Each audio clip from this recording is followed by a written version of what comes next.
Welcome to the Divine Style. I'm your host, Gerlinda. Today's guest is one of my most favorite people in the entire world, and that is my eldest daughter, Mercedes. Today, we are going to be talking about what it was like growing up in a spiritual household and how that's developed her intuition and how it's actually had an impact on her life. Welcome to the show, Mercedes. Thank you so much for joining us today. My first question for you is what defines who you are? Wow, that's a really deep question. I think my shallow answer would usually be aviation. I'm obsessed with aviation. I'm a pilot. I love flying. Um yeah, everything aviation would definitely make me me. But if you were to ask me on a deeper level, I'd probably say that I'd like to think I'm a really kind person that cares about the way other people think and view the world.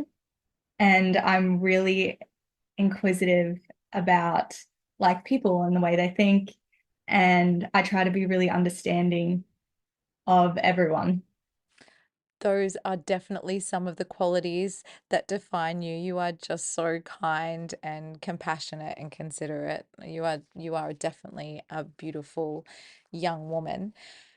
Can you tell me a little bit about how growing up in a spiritual environment, and I guess maybe it was a little bit more religious at the start, considering I grew up in a Lutheran household and definitely very Christian based. How did you find that impacted you growing up? When I was a lot younger, our family was in a quite a religious environment, like going like church on Sundays, praying for dinner, and like getting raised to pray for things that you want and like good things like that. That was, I think, is a really wholesome and nice memory that I have, especially going to Sunday school and yeah, making friends that way and yeah, having a nice community that we're still like they were still in contact with. How have your views on religion changed? I think religion now as like a from a more mature point of view, it's basically being taken advantage of and used as more of like a money maker or a way to control people and make them live in fear. I think there's definitely like a dark side to religion that's very controlling and I've seen people who like are super religious and who do live in fear of like the devil and stuff. So I think there is good and bad, but then I also know a lot of religious people who are really beautiful people and who believe in an afterlife and God and believe in helping others. And I think it can, there's two sides. There's two sides to religion. I definitely agree with you. I think there's two sides to religion, and I think in one way it can be extremely helpful for community, but it also can be really harmful when used to control people.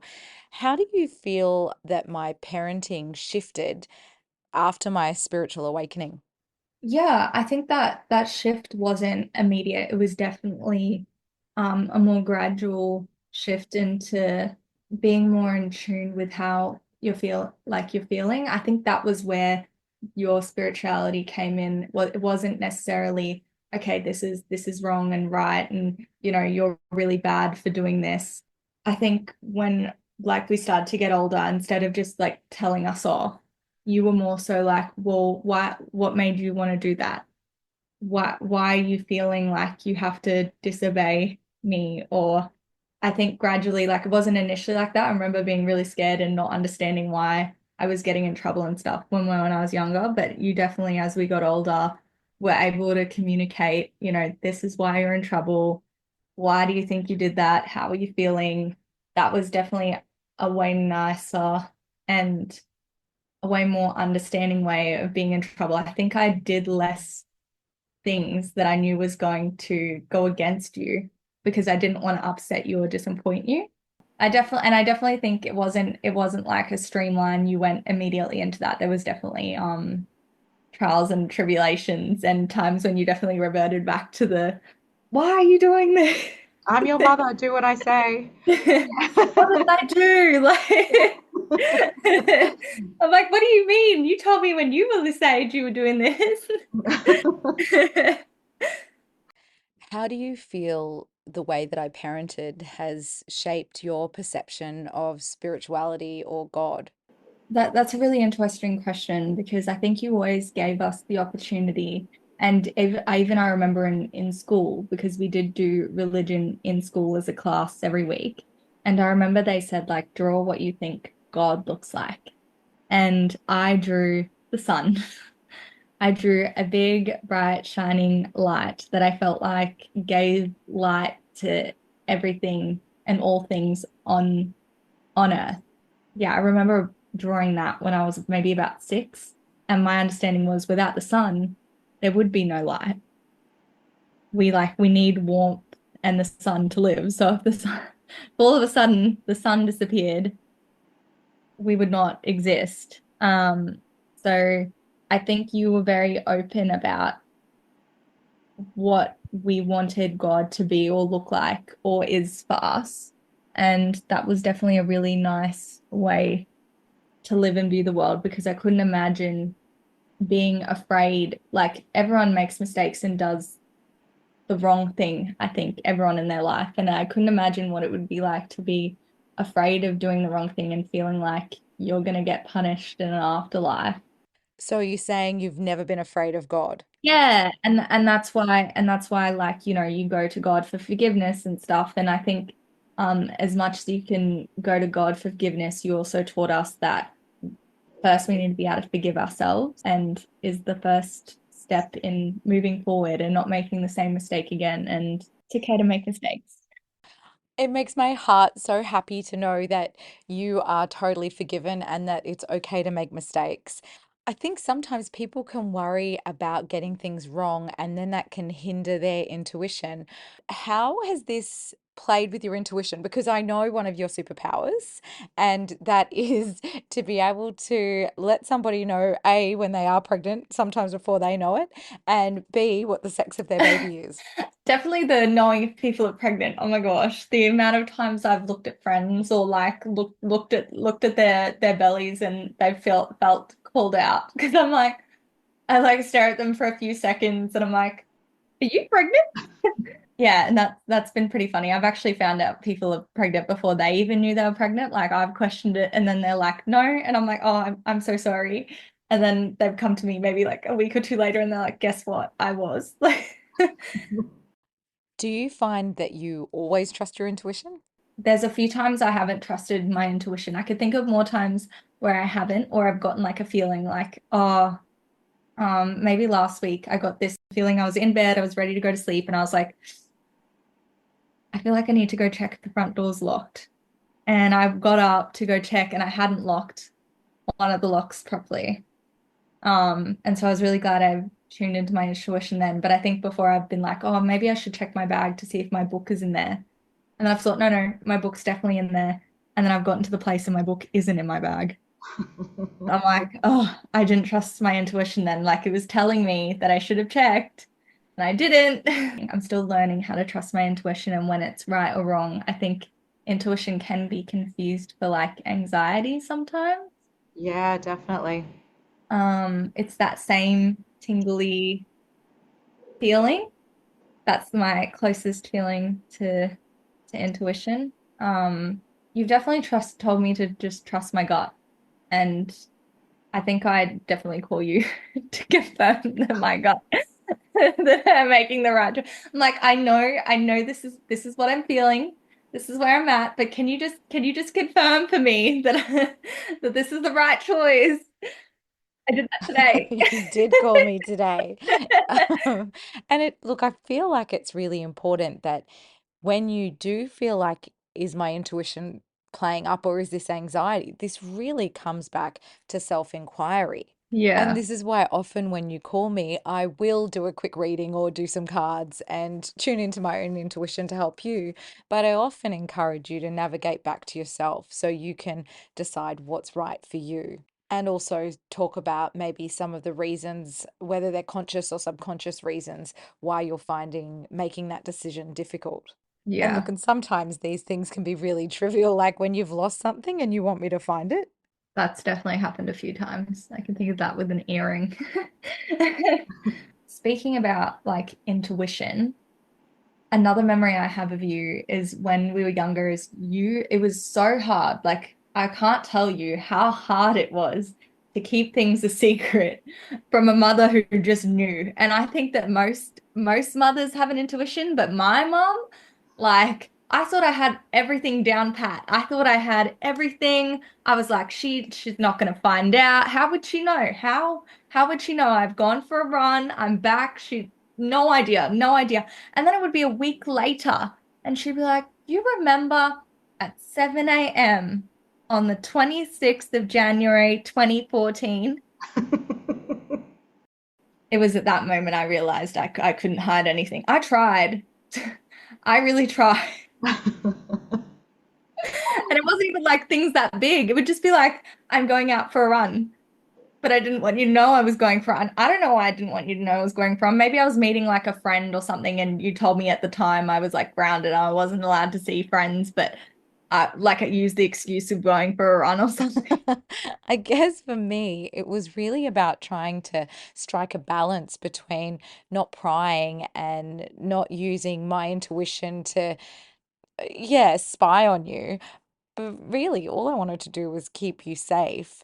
And I know that prior to my sort of my dark night of the soul, I really struggled. I really struggled with wanting to control everything and make sure that you guys were okay. And control is one of those things that if somebody is trying to control another person, it's because they're in fear and they feel at times out of control. And it was really through A Course in Miracles that allowed me to let go of a lot of that control. Yeah, it was you were really unpredictable during that time of A Course in Miracles, because I think just before that you were going through quite a rough time. I remember you being like not you were such a like overall, I would think you were a pretty relaxed a mum. I wouldn't say you were a strict mum.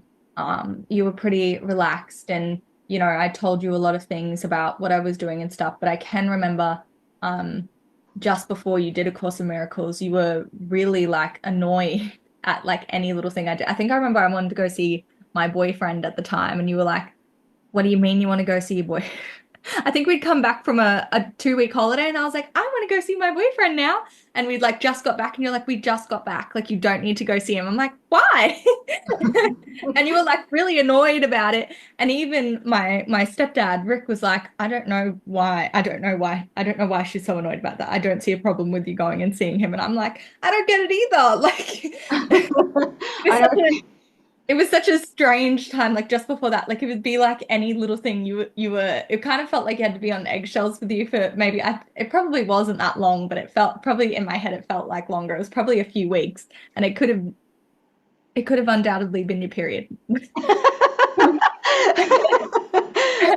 I do remember that being just before you started A Course in Miracles, and then you started that, and I expected you to be like annoyed about some stuff, and you just all of a sudden just started to not really care. And then I was like, hang on a minute, you're meant to care. Like then I wanted to get like a raise out of you.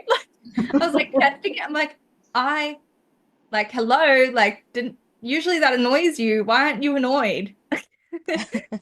Yeah, I mean, that was a huge, huge time in my life when, and I call it a dark night of the soul because it did last for probably a few weeks, maybe even, a couple of months. But I remember during that time, I crashed my brand new car. I remember just flipping out over the most minute things.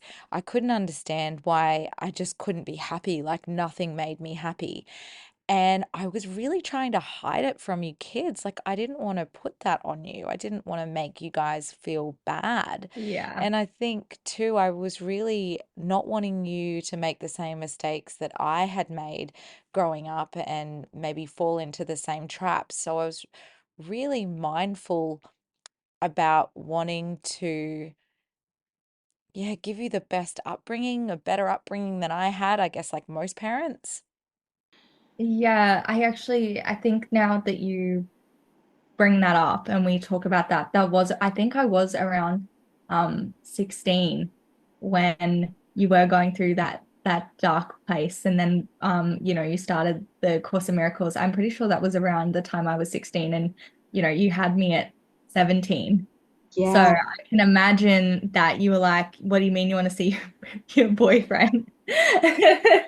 Um, yeah, I can imagine you wouldn't have wanted me to make the same mistakes that you did having, which it's not a mistake, but I can imagine you wouldn't have wanted me to go through having a kid so young. Yeah. And I'm really glad I didn't go through that.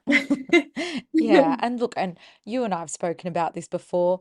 There is no way that I would ever think that you're a mistake. You have always been the most absolutely beautiful blessing to me, and I wanted to be a mum from when I was a little child myself. So you coming into the world, I mean, wow, I think because I had you so young, I really got to be more like a fun babysitter or something like that. Yeah, we definitely grew up together. We definitely did grow up together, and my goodness, it makes for such a great relationship now. I think I'm very, very grateful for that. I'm very, very grateful for the relationship that we do have where I can be your friend now. You are one of my closest friends, and it's funny how you really need to remind me sometimes that it's okay for me to share, that you can handle it if I'm having a bad day. Yeah, I think that is interesting because I know growing up, like if you were having a bad day, you didn't want to put it on us as kids, and you said that, your mum used to a lot of the time put her troubles on and download onto you as a little girl, like as a young teenager. Um, and I do know because we've had open conversations that that was something that you didn't want to do. And getting older, I did feel like I had to remind you that it was okay. I'm not a child anymore. It's okay to tell me your problems. I'm not going to take them on as my own. You are your own person. I am my own person. I'm here as your friend. And as an empath, it is really important that you protect your energy so that you're not taking on other people's stuff, whether it's your friends or strangers or even your mother. And I guess the other thing that I've learnt from you is that sometimes that you don't want me to jump in and help, that you just want me to listen. And I think that works a little bit vice versa at times. And that's definitely something I've picked up on you. Like I think sometimes you called me upset about something and I'm like, how can I fix this? Have you thought of this? Have you thought of this? And you're just getting like more upset and I'm like, uh-oh. Uh-oh. No, hold on. That's really shit. Like, yep, I agree with you. That's horrible. Like you must feel so upset. Yeah, sometimes we just want to vent, like you don't have to solve it. Yeah. Yeah, definitely learning that. I think that's something you taught me the other day. Was how I tend to just jump and wanna help people when they come to me with problems. And that's not necessarily like I get told sometimes that that's not necessarily what they wanted from me. They're like, I just kind of want you to listen, not solve it. I'm like, oh, ask for permission before I give advice or before I try to help somebody is like, would you like my help? Would you like my advice on this? I think is a really nice way to handle those situations.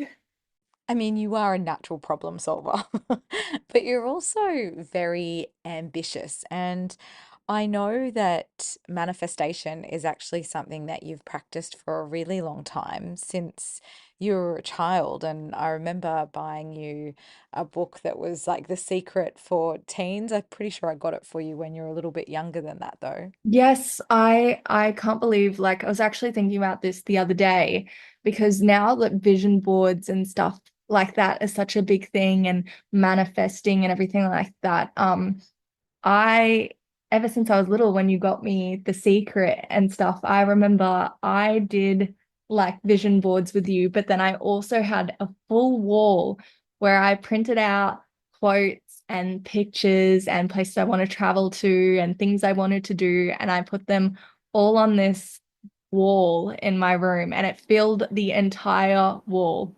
Like, I I just had a memory of that. And I even remember The Secret had like a check, and I even put a check of how much money I wanted to earn on this check. And but yeah, I think it's really cool that now with social media and with the wide spread news that we're able to get and how much we're able to share things in just one click over the internet. I think it's crazy that manifesting and vision boards and stuff has become such a well-known and such a popular thing, and something that you've taught me to do ever since I was little. I remember being like 5 or 6 and sitting with you and cutting out things out of magazines and putting it into a little vision board.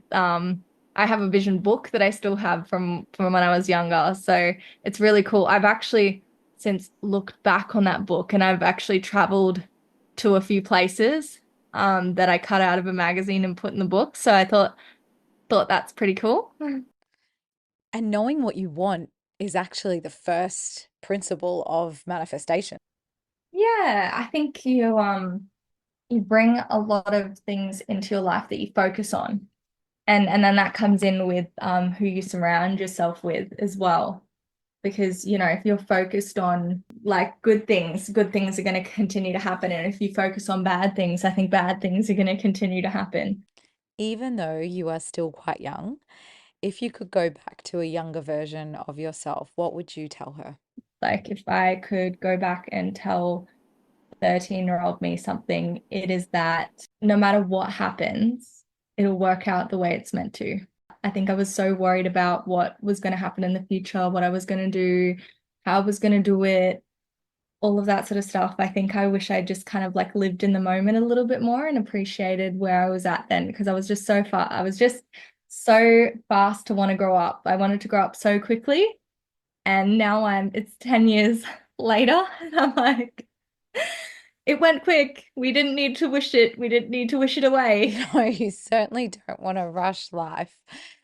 You are a very wise woman. I'm very proud to be your mother, and I'm grateful for you joining us on the show today. Thank you, dear listener, for joining us today on The Divine Style. If you would like to get your hands on some free resources, head to gerlindastella.com, or if you'd like more information, please visit gerlinda.com.au. Much love.